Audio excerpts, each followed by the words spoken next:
Mesdames, Messieurs, bonsoir, soyez les bienvenus dans le MAC 360. Ce soir, nous allons partir à la rencontre des musulmans du Brabant wallon. Un thème programmé bien avant les polémiques suscitées par un récent reportage de la RTBF. Il ne s'agira donc pas ce soir de faire du sensationnalisme ou bien de remettre de l'huile sur le feu, mais au contraire de réaliser une photographie la plus objective possible des musulmans vivant en Brabant wallon. Se sentent-ils intégrés? Les enjeux sont-ils différents en province que dans la capitale bruxelloise? En tout cas, le nombre d'habitants de culture ou de confession musulmane augmente en Brabant wallon. Pour preuve, à Louvain-la-Neuve, une nouvelle mosquée est en construction et partout ailleurs, les demandes d'extension des mosquées existantes n'ont jamais été si nombreuses. Le reportage de Thibaut Van Ramdonk et de Denis de Ruyver.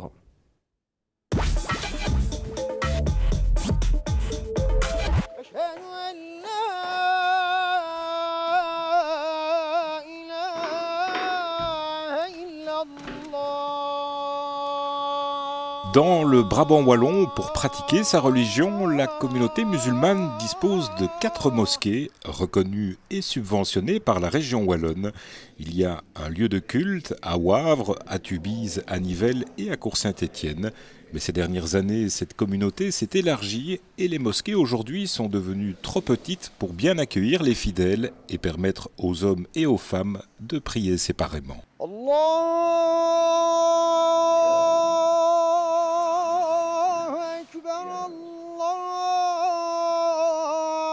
Voilà pourquoi une nouvelle mosquée devrait voir le jour à Louvain-la-Neuve. La première pierre a été posée il y a tout juste un an.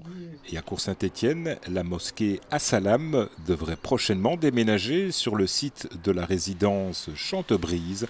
L'ancienne seigneurie serait rasée pour y laisser place à une toute nouvelle mosquée, comme à Louvain-la-Neuve.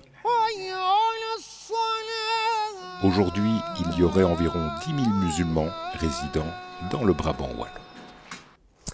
Youssef Bouterfa, bonsoir. Bonsoir. Soyez le bienvenu. Vous êtes président du Centre culturel islamique de Louvain-la-Neuve. Vous suivez le dossier de la nouvelle mosquée de Louvain-la-Neuve de près.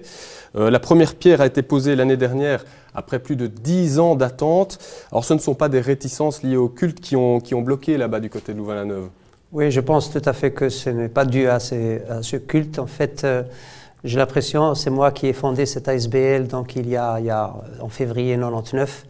Et donc nous l'avons fondé parce que moi j'étais étudiant quand je suis là et quand on a inauguré le petit local de 45 mètres carrés, c'était en février donc 2000 exactement, donc ça fait plus de 30 ans. Qu'est-ce qui a fait traîner les choses? C'est des contraintes techniques, c'est des soucis En fait, au début, nous avons eu une implantation qui était un tout petit peu plus haut au niveau des serres, donc à côté de la faculté d'agronomie. Puis 2-3 années après, on nous a dit que cette implantation devait changer, donc on a changé d'implantation. Puis quand on a introduit des plans, on était en concertation avec l'architecte de l'UCL. Puis quand on a introduit les plans, s'est posé un autre problème qui est le problème d'aménager des places parking parce que c'est un nouveau bâtiment et ça a traîné encore 2-3 ans. Et donc du coup, ça a mis 13 années exactement donc, depuis qu'on a introduit la première démarche. Chemsi Cheref Khan, bonsoir. Bonsoir. Alors vous êtes conférencier et membre fondateur du réseau d'action pour la promotion d'un État laïque. Vous habitez à Gré-d'Oisseau et vous avez beaucoup étudié la question de Bruxelles où la démographie explose. On prédit une majorité musulmane d'ici 30 ans là-bas. Qu'en est-il en Brabant wallon? Beaucoup de musulmans de Bruxelles vont arriver dans notre province bientôt. Vous pensez que cette démographie va exploser également chez nous bientôt? Écoutez, je ne peux pas répondre à cette question précise en termes de flux migratoires, encore qu'il est primordial d'étudier ces flux de manière précise. Donc ça ne se fait pas, en tout cas pas suffisamment à mon goût. Alors, si vous permettez, je voudrais dire 2 mots en ce qui me concerne, ce n'est pas très poli, mais pour la bonne compréhension de mes propos, je pense qu'il est important de savoir d'où je viens, puisque vous parlez des musulmans d'ici, mais comme l'islam est pluriel, les musulmans d'ici sont aussi pluriels. Moi, je considère que j'ai la chance d'être né dans un pays musulman, qui est la Turquie, qui est une exception au monde, parce que c'est un pays musulman où l'État est laïque. C'est primordial pour le vivre ensemble, pour les musulmans d'Europe, qui vivent avec d'autres qui ne sont pas des musulmans. Et je considère, sur base de ma propre expérience de vie, que c'est la laïcité politique bien comprise qui permet aux gens de confessions différentes de vivre ensemble sans qu'il y ait dans un État une religion d'État. En Belgique, pour des raisons historiques, le culte catholique occupe une place importante, mais c'est pour des raisons historiques. Mais en termes d'égalité, il y a sans doute des choses à mettre à niveau, si j'ose dire. On comprend les considérations de laïcité que vous voulez mettre en avant, mais ici, je voudrais centrer le départ sur le Brabant wallon. Vous, votre vécu en Brabant wallon, Gré d'Oisseau, vous voyez qu'il y a une population qui augmente? Je suis venu en Belgique en 1961 et je me suis inscrit au registre de population étrangère de Limal. Longtemps, je suis resté citoyen de Limal, et puis il y a eu une espèce d'intermède pendant mon mariage à Bruxelles, à Ouderghem, et puis je suis revenu à Bierge, et puis aujourd'hui j'habite Gré d'Oisseau. Je suis un vieux Brabançon wallon, et j'ai la faiblesse de prétendre que je suis en quelque sorte le doyen de l'immigration musulmane. Ça veut dire qu'en un demi-siècle, j'ai vécu une évolution, et là vous avez raison de poser la question des flux migratoires, parce qu'il faut les situer dans une perspective historique. Il y a un demi-siècle, il n'y avait pour ainsi dire pas de musulmans à Bruxelles, sauf quelques étudiants, sauf quelques diplomates, sauf quelques familles de réfugiés venant d'Albanie qui avaient fui le régime de là-bas. Et aujourd'hui, effectivement, nous assistons à une augmentation considérable. À Bruxelles, mais pas en Brabant wallon dans les mêmes proportions. En Brabant wallon, le phénomène d'implantation des musulmans est relativement récent. Il n'a ni l'ampleur de Bruxelles, ni l'ancienneté de Bruxelles, et encore moins le phénomène de concentration dans des quartiers musulmans, comme appelle le professeur Félicien d'Assetto, dans les quartiers de Bruxelles, alors qu'ici, à ma connaissance, on ne peut pas encore parler de quartiers musulmans avec snack halal, minaret. On reviendra sur la concentration d'habitat tout à l'heure, si vous le voulez bien. Comme ça, on fait un premier tour de table. Avec nous également, Madame Aïcha Adaman. Bonsoir. Vous êtes coordinatrice de l'ASBL Génération Espoir à Ottignies, reconnue comme initiative locale de développement social par la région wallonne. Vous proposez depuis 1999 des initiatives pour intégrer la population d'origine maghrébine et la femme. Alors, est-ce que ça fonctionne bien, toutes ces initiatives en Brabant wallon? Vous en êtes contente? La population, ça marche avec elle? Je parlerai plutôt en tout cas de l'expérience que j'ai faite ici sur Ottignies, Louvain-la-Neuve, Corse-Saint-Étienne. C'est vrai qu'au départ, cette initiative, c'était d'abord pour participer en tant que citoyenne belge, parce que je voulais contribuer. Et puis petit à petit, l'association a grandi. Elle est devenue aujourd'hui une association qui vise aussi des projets d'interculturalité.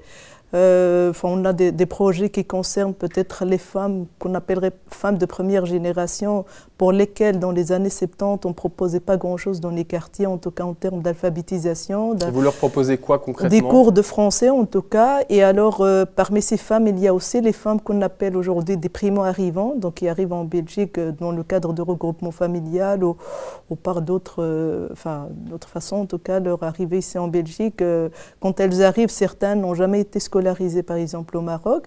Donc elles suivent des cours de français avec ces femmes. On a une école des devoirs où il y a des enfants à qui on propose simplement un lieu pour faire des devoirs, même s'ils ne sont pas en difficulté. D'autres où il faut vraiment les soutenir dans leurs devoirs, et des activités aussi plus créatives. Il y a une demande, ça fonctionne bien? Oui, il y a une demande, et je pense que maintenant l'association, ce qu'elle vise vraiment, c'est un travail sur le vivre ensemble, d'où les groupes, par exemple, qu'on a au niveau de soutien à la parentalité, au niveau du groupe interculturel. Ce sont des groupes plutôt où il y a une mixité au niveau culturel et au niveau philosophique. Pierre-Antoine, bonsoir. Notre dernier invité, vous êtes directeur du Centre régional d'intégration du Brabant wallon, le CRIBEWE. Et vous êtes un acteur de terrain, comme Madame Adaman. Vous travaillez avec l'ensemble des populations d'origine étrangère. Alors, est-ce qu'on peut dire que l'intégration des personnes d'origine musulmane est une réussite en Brabant wallon?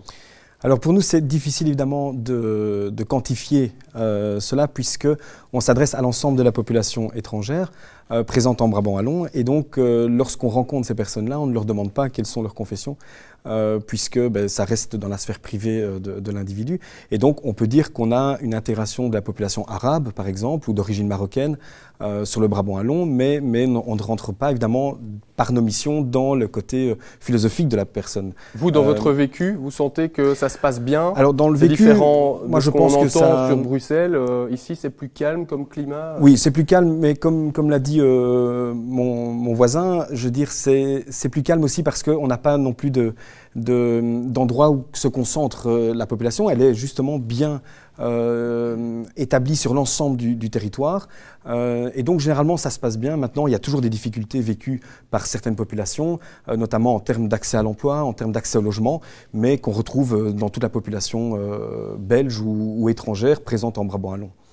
Youssef Bouterfa, le futur centre culturel islamique de Louvain-la-Neuve aura aussi comme vocation d'être ouvert à tous. Une partie sera accessible à n'importe quel type de visiteurs, d'autres religions. C'est ça aussi, oui. J'ai envie de dire, l'ouverture que vous prônez aujourd'hui. Oui. En fait, c'est ça. Donc, tout à fait. Au début, nous avons réfléchi et nous sommes tous universitaires à la tête de ce centre-là. Moi, j'ai fait une thèse en 1984 ici, puis je suis allé travailler dans mon pays d'origine, puis je suis revenu ici et je ne fais depuis lors que de l'enseignement.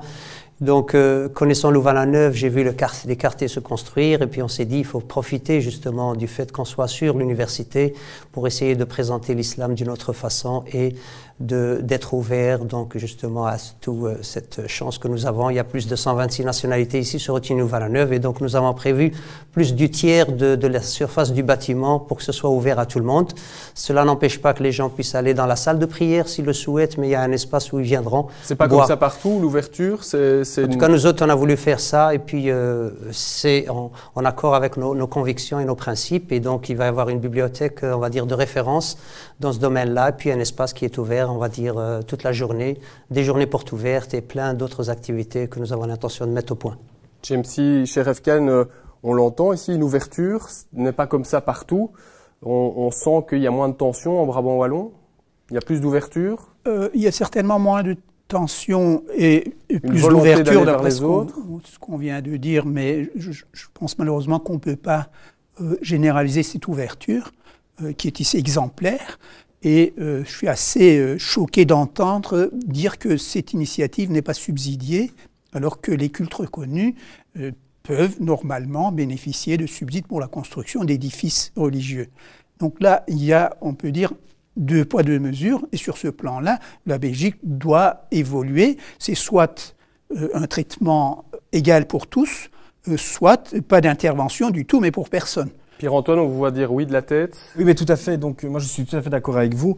Et d'ailleurs, on est en train de travailler avec les associations qui sont liées aux mosquées, justement, pour avoir cette reconnaissance.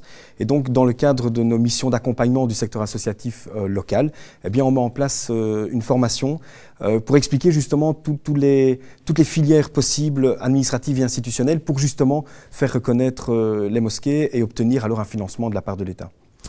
La présence de la population musulmane en Brabant wallon ne date pas d'hier. Elle a des traces historiques bien ancrées dans notre passé commun.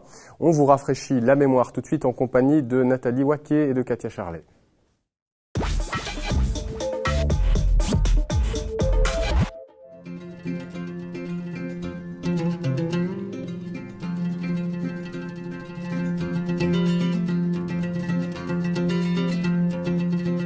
Les premières traces historiques remontent à 1940.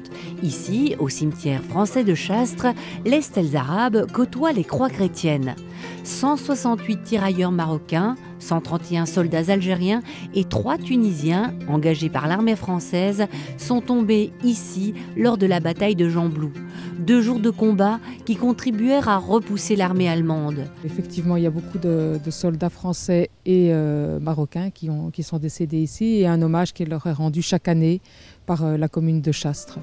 Après la Seconde Guerre mondiale, Marocains, Tunisiens et Algériens furent nombreux à traverser la Méditerranée pour pallier au manque de main-d'œuvre dans plusieurs usines. L'entreprise Henrico, véritable fleuron sidérurgique de Cour-Saint-Étienne, en profita. En 2004, on a célébré les 40 ans d'immigration marocaine en Brabant wallon. Maintenant, j'ai 2 pays. J'ai la maman là-bas et le papa ici.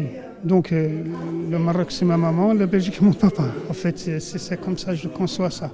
Malgré tout, les chemins qu'on a traversés, qui étaient un peu durs au début, c'est ce qui était normal. Voilà.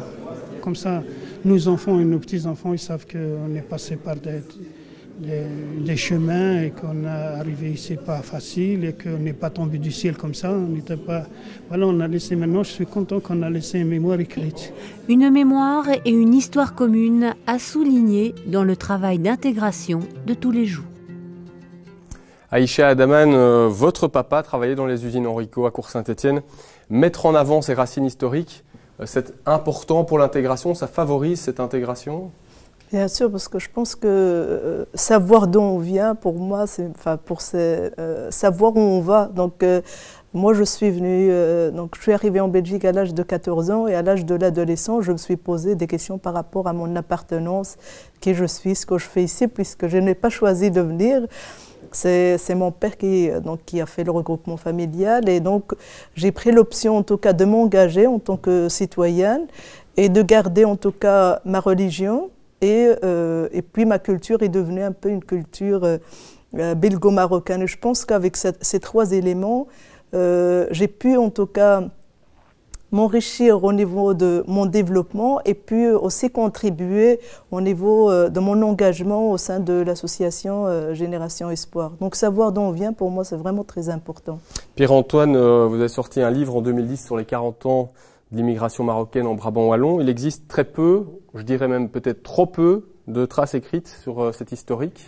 Mais il y a très peu de traces écrites sur l'historique local, justement, donc sur ce qui s'est passé notamment autour des usines Henrico, mais comme on a pu retrouver avec l'immigration italienne autour des forges de Clabec, par exemple.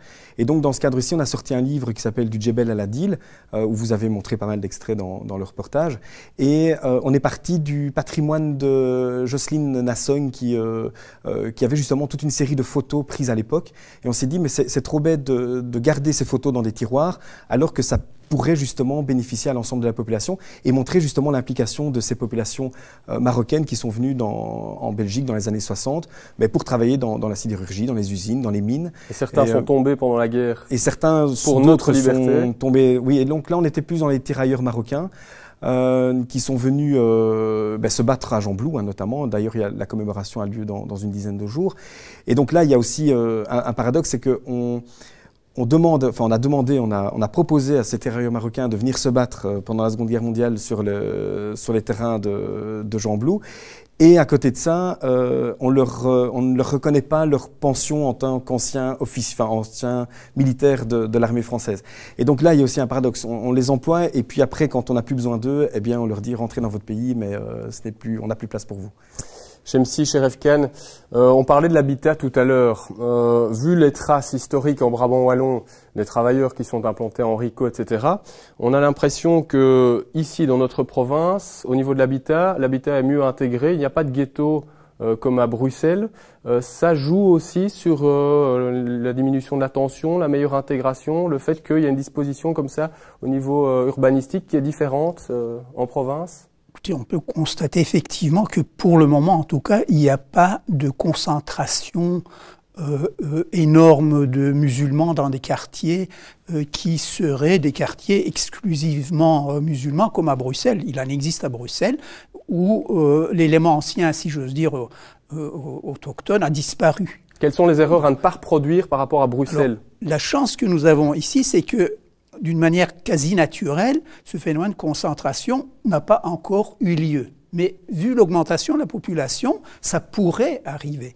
Donc dans ce sens-là, j'espère que la prochaine majorité provinciale, par exemple, se penchera sur la question pour concevoir une politique de prévention en quelque sorte, de façon à éviter que les futures concentrations ne soient pas trop... n'attire pas trop de monde toujours de la même culture ou de la même confession. Quels sont les risques de cette concentration? Le risque, c'est que ces populations deviennent la cible de milieux radicaux qui viennent les travailler avec l'idée qu'il faut les ramener sur le chemin de Dieu comme s'ils étaient égarés. Youssef Bousterfa, vous êtes d'accord avec ça? Il faut rester mélangé, il faut qu'il y ait un mélange au niveau des cultures, au niveau de l'habitat, c'est quelque chose à préserver? Oui, mélange au niveau des cultures, je suis tout à fait d'accord, mais sur la chose sur laquelle je ne suis pas d'accord, c'est qu'il y a des milieux, on va dire, des méchants qui viennent changer le comportement et la façon de réfléchir des personnes. Moi, je suis ici et personne n'est jamais arrivé à me faire changer mes points de vue. Vous êtes universitaire, vous avez peut-être une éducation qui permet de prendre du recul. Mais moi, je pense que les gens, il ne faut jamais négliger leur intelligence. Même s'ils ne sont pas universitaires, il y a toujours de très bons maçons qui n'ont jamais été à l'université. Et moi, universitaire, je ne saurais jamais mettre deux briques l'une sur l'autre sans que le mur ne soit tordu. Donc moi, je crois, je suis professeur de formation, je n'ai fait que ça, je crois en l'intelligence de toutes les personnes, même s'ils sont, on va dire, assez nuls dans un domaine. Moi, la règle que j'ai apprise durant mes 30 années d'enseignement, c'est qu'il ne faut jamais pointer les gens du doigt en disant « vous êtes méchants, vous n'apprenez rien du tout, ça ne sert à rien ». Il faudrait écouter les personnes, les écouter, et puis accepter qu'ils fassent des erreurs. Moi, j'ai l'impression que si des personnes maintenant en Belgique font des erreurs, c'est qu'il faudrait les écouter et leur montrer comment éviter les erreurs. Ça ne sert à rien de pointer des doigts des gens en disant « vous, c'est pas bien, on n'en sortira rien du tout avec vous ». Donc quand j'entends par exemple des personnes dire il y a des milieux extérieurs qui viennent influencer, ça veut dire qu'on néglige l'intelligence des personnes. Moi, je connais pas mal de jeunes qui sont dans les quartiers de Louvain-la-Neuve, qui traînent la nuit, mais essayer de leur faire inculquer quelque chose sur lequel ils ne croient pas, ça ne passera jamais. L'être humain est intelligent, il faut travailler cette intelligence et ne pas cataloguer les gens. Ma question, c'était sur les ghettos. Là, vous êtes d'accord? Je suis tout à fait d'accord. Les ghettos? Je suis tout à fait d'accord. Moi, j'ai préféré habiter ici à Louvain-la-Neuve, même si j'aime Louvain-la-Neuve, j'ai fait mes études et j'avais la possibilité d'aller à Bruxelles et je n'aime pas. Et donc, le mélange est très bien. Mes propres enfants sont mélangés. Et en tant que professeur, je vois des étudiantes, même à la haute école où je travaille, qui ont un foulard. Et il faudrait peut-être, je dis juste un mot et j'arrête là, il faudrait peut-être que les personnes de mon âge et d'un âge plus avancé que le mien réfléchissent 2 fois avant d'essayer d'avoir des jugements sur les jeunes. Les jeunes, il faut peut-être les écouter. Et moi, quand je les vois tout souriants, foulard ou pas foulard, ou habillés vraiment très légers, ils s'entendent très bien et il ne faudra pas que nous, on essaye de dire que ces jeunes-là ne s'entendent pas. Il faut les voir. On va parler des jeunes tout de suite, justement. L'intégration, cela passe aussi par les langues. L'apprentissage du français est primordial pour les jeunes générations. Parfois, les parents ne maîtrisent pas suffisamment la langue de Molière pour les aider à la maison. Et l'ASBL Génération Espoir d'Ottignies organise une école de devoirs destinée aux enfants d'origine maghrébine. Un reportage réalisé par Sylvain Guillaume et Patrick Lemens, c'était en décembre 2011.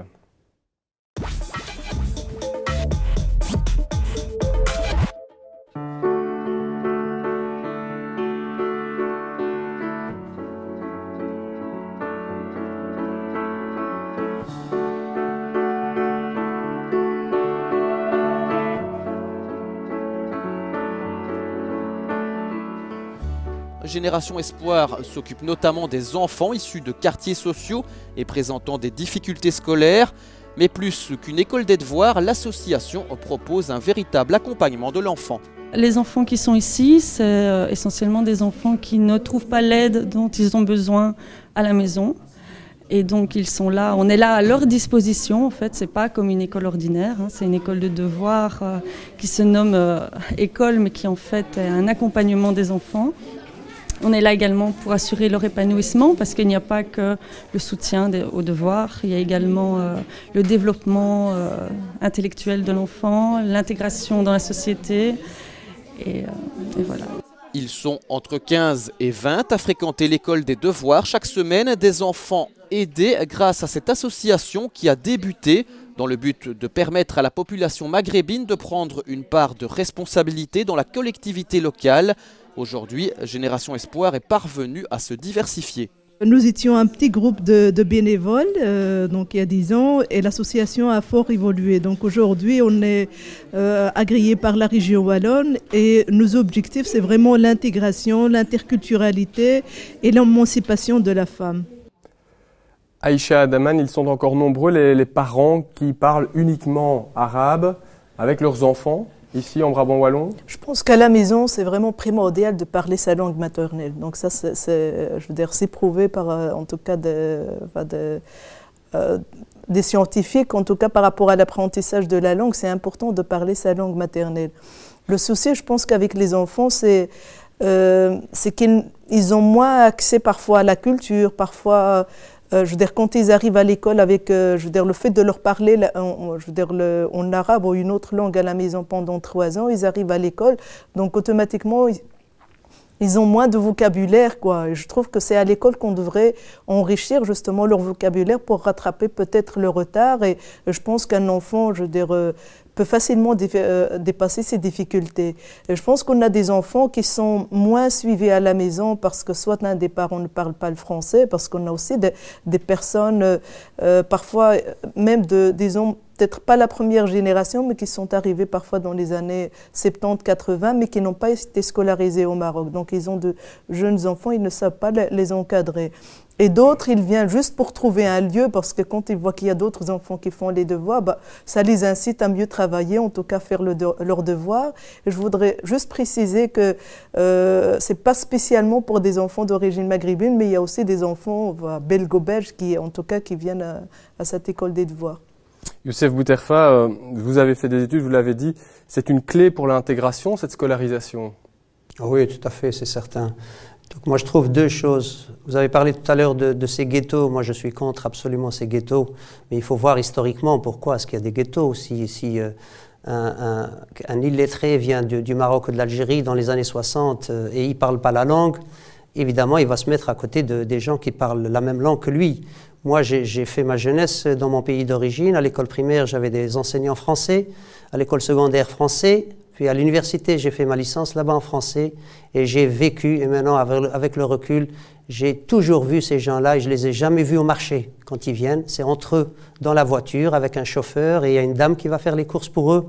Donc je trouve que c'est tout à fait normal que des personnes qui débarquent dans un pays qui n'est pas le leur, qui ne comprennent pas la langue, se rassemblent. C'est tout à fait... Il y a une émission ici qui s'appelle Les Belges du bout du monde et ils sont entre eux et chaque dimanche, moi j'écoute ça et c'est passionnant. Donc je trouve qu'il y a une excuse. Maintenant, avec les jeunes qui sont nés et qui sont à la 3e génération, on ne peut pas parler d'intégration de ces jeunes-là. On parle peut-être des personnes qui arrivent, les primo-arrivants, on va les intégrer, mais un jeune, vous allez lui parler, on va vous intégrer, il va vous dire qui vous êtes parce que moi je suis né ici, mon père est né ici, donc il faut changer de discours, il faut comprendre ces jeunes-là s'ils font des bêtises, c'est mon propos. L'enseignement, c'est très important et le travail aussi est un élément qui favorise l'intégration. Si vous prenez quelqu'un qui ne travaille pas, qui essaye de chercher du travail pendant 20-30 ans, il va finir par se fatiguer. Enfin, 3-4 années qu'il cherche du travail, il ne trouve pas et il voit que son copain qui a fait les mêmes études que lui a trouvé du travail.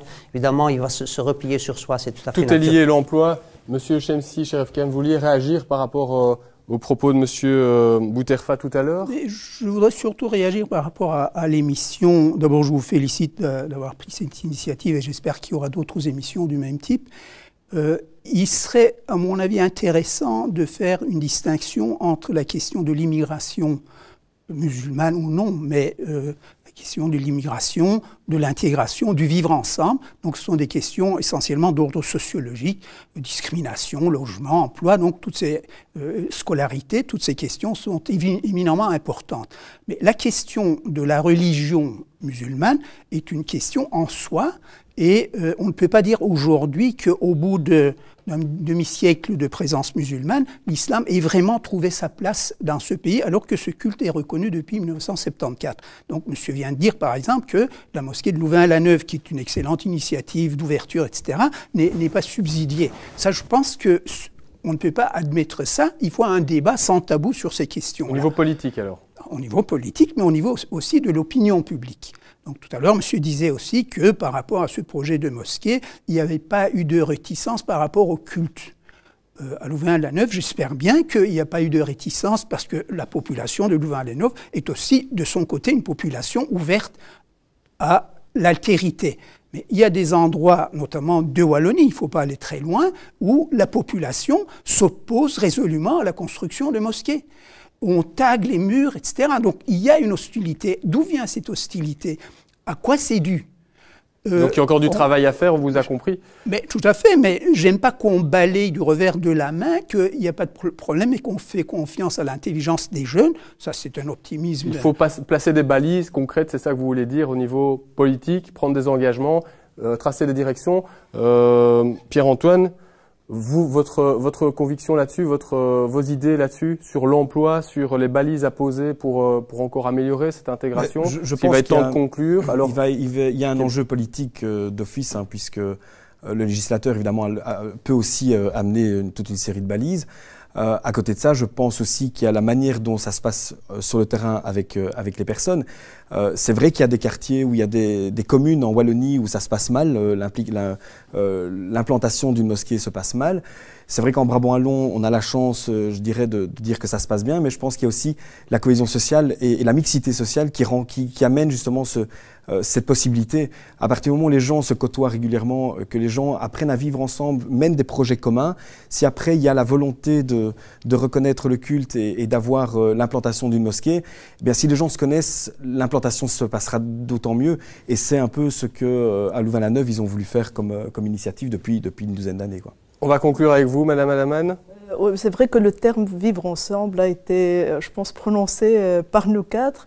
Je voudrais souligner l'initiative qu'on a en tout cas entrepris en 2011, c'est vraiment de lancer un projet sur le vivre ensemble. Donc nous avons contacté une paroisse de Louvain-la-Neuve, la mosquée de Louvain-la-Neuve, le centre régional d'intégration, la cellule de développement communautaire qui est donc de la ville d'Ottignies, d'autres associations pour réfléchir ici à Ottignies, Louvain-la-Neuve, comment est-ce qu'on vit, parce qu'on se rencontre dans la rue, mais est-ce qu'on se met vraiment autour de la table pour discuter aussi des sujets qui fâchent, parce que c'est vrai qu'il ne faut pas toujours rester, dire que tout va bien, mais il y a aussi des sujets qui fâchent et il faut peut-être les aborder. Donc depuis 2000 Donc aujourd'hui, on ose les franchir. Oui, bien sûr. Donc en tout cas, cette expérience qu'on a faite, on a entamé trois activités. D'abord sur la cohabitation des groupes sociaux et culturels sur Ottignies, Louvain-la-Neuve, les préjugés sur les femmes d'ici et d'ailleurs. Et la troisième thématique qui a eu lieu ce samedi, c'est sur les appartenances philosophiques et religieuses. Dire à partir en tout cas des groupes convictionnels et philosophiques qui existent sur Ottignies, Louvain-la-Neuve, est-ce qu'il y a des contacts entre, par exemple, la maison de la laïcité d'Ottignies et la mosquée de Louvain-la-Neuve, une paroisse? Est-ce que ces gens-là se rencontrent ou bien se croisent? Et donc, pour nous, ça a été vraiment une réussite. On est en train de faire l'évaluation de ces 3 journées et on a vraiment envie de continuer donc, à mener ce genre de projet. Je vous remercie d'avoir été des nôtres. On pourra refaire éventuellement une émission dans le futur parce qu'il y a tellement de choses à dire là-dessus. Merci pour votre éclairage à chacun. Merci à vous de nous avoir suivis. C'était déjà la dernière émission de la saison classique. Vos remarques et suggestions à l'adresse mac360@tvcom.be. Je tiens à remercier toutes les personnes qui m'ont aidé tout au long de cette année à vous proposer des émissions, nous l'espérons, didactiques et fouillées. Et j'espère vous retrouver la saison prochaine pour de nouvelles aventures. Bon week-end, portez-vous bien.